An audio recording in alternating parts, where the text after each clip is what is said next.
Hello दोस्तों, आज हम लोग पढ़ेंगे रसायन विज्ञान। तो रसायन विज्ञान के जितने भी प्रीवियस ईयर आरआरबी में क्वेश्चन पूछा है उस सब को इस वीडियो में हम लोग चैप्टर वाइज कवर करेंगे। तो क्वेश्चन नंबर 1 देखेंगे। क्या कहता है कि निम्नलिखित में से किसके अणुओं के बीच आकर्षण बल अधिक होता है। तो किसके बीच आकर्षण बल अधिक होता है? ठोस के बीच। किसके बीच? ऑप्शन नंबर डी, ठोस के बीच। क्यों? क्योंकि उसके अणु पास पास होते हैं, इसलिए आकर्षण बल अधिक होता है। सबसे कम आकर्षण बल किसके बीच होता है दोस्तों? तो गैस के अणु दूर दूर होते हैं। गैस के अणु दूर दूर होते हैं। क्यों? क्योंकि इसका आयतन और आकार दोनों अनिश्चित होता है। क्या होता है? दोनों अनिश्चित होता है। Question number 2। क्वेश्चन नंबर दोस्तों 2 देखेंगे कि पदार्थ के संदर्भ में निम्न में से कौन सा कथन सही है।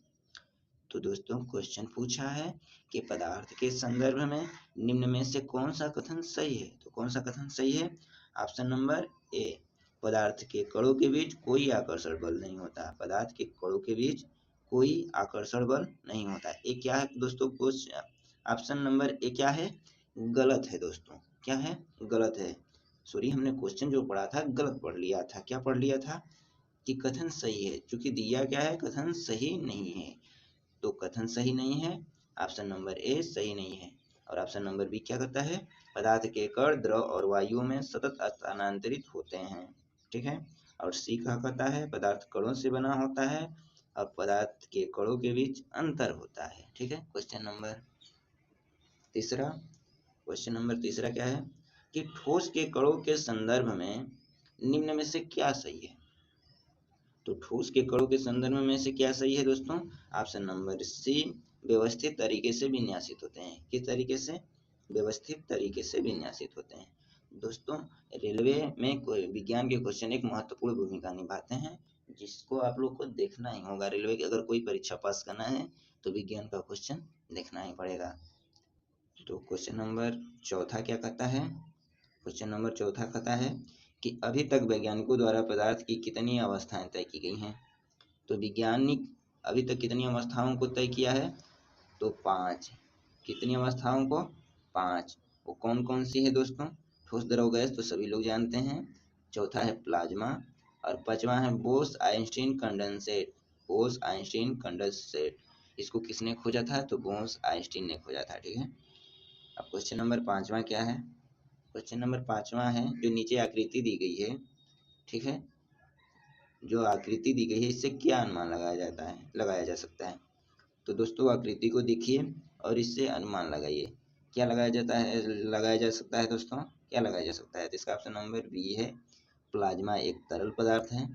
प्लाज्मा क्या है? एक तरल पदार्थ है जो शरीर की सभी कोशिकाओं में मौजूद है। प्लाज्मा शरीर की सभी कोशिकाओं में मौजूद है। ठीक है। क्वेश्चन नंबर अगला क्या है कि विसरण क्या है? किसमें विसरण अत्यधिक तीव्रता से होता है? क्या ठोस में होता है या द्रव में होता है या गैसों में होता है या प्लाज्मा में होता है? किस में होता है दोस्तों? ऑप्शन नंबर सी, गैसों में होता है। ऑप्शन नंबर सी, गैसों में होता है विसरण अत्यधिक तीव्रता से। क्यों होता है? क्योंकि ठोस के बीच की जो अणुओं के बीच की दूरी है वो काफी कम है और काफी अधिक जिसके बीच की दूरी, अणुओं के बीच की दूरी है वो क्या है? गैस है। तो गैस में विसरण भी अत्यधिक तीव्रता से होगा। ठीक है। क्वेश्चन नंबर 7वां। क्वेश्चन नंबर 7वां क्या कहता है?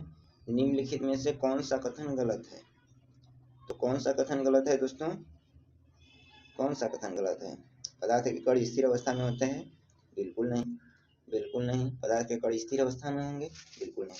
तो ऑप्शन नंबर ए ही इसका उत्तर हो जाएगा। क्वेश्चन नंबर अगला क्या है कि जो इन चारों ऑप्शन में है दिया गया उसमें से एक शुद्ध पदार्थ कौन सा है। तो शुद्ध पदार्थ जो है वो कौन है? मीथेन। क्या है? मीथेन शुद्ध पदार्थ है। मीथेन शुद्ध पदार्थ है। यह पृथ्वी की सतह के नीचे पेट्रोलियम पदार्थों के साथ प्राकृतिक गैस के रूप में पाई जाती है।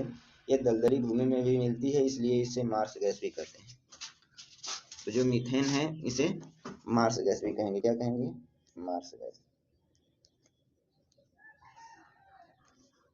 क्वेश्चन नंबर 9 क्या है कि निम्नलिखित में से कौन सा विधान सत्य है? कौन सा विधान सत्य है? कौन सा विधान सत्य है दोस्तों?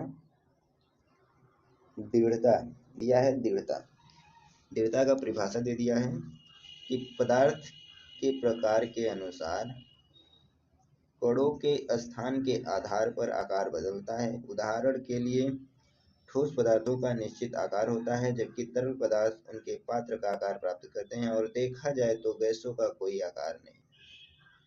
तो बिल्कुल सही कह रहा है। क्या कह रहा है? बिल्कुल सही कह रहा है।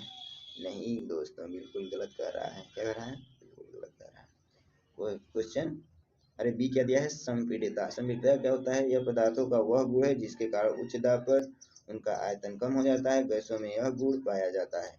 तो ये बिल्कुल सत्य है। तो ऑप्शन नंबर सी क्या हो जाएगा? सही हो जाएगा। संपीड़ितता क्या होता है? पदार्थों का वह गुण है जिसके कारण उच्च दाब पर वस्तुओं का आयतन कम हो जाता है। ठीक है, संपीड़ितता।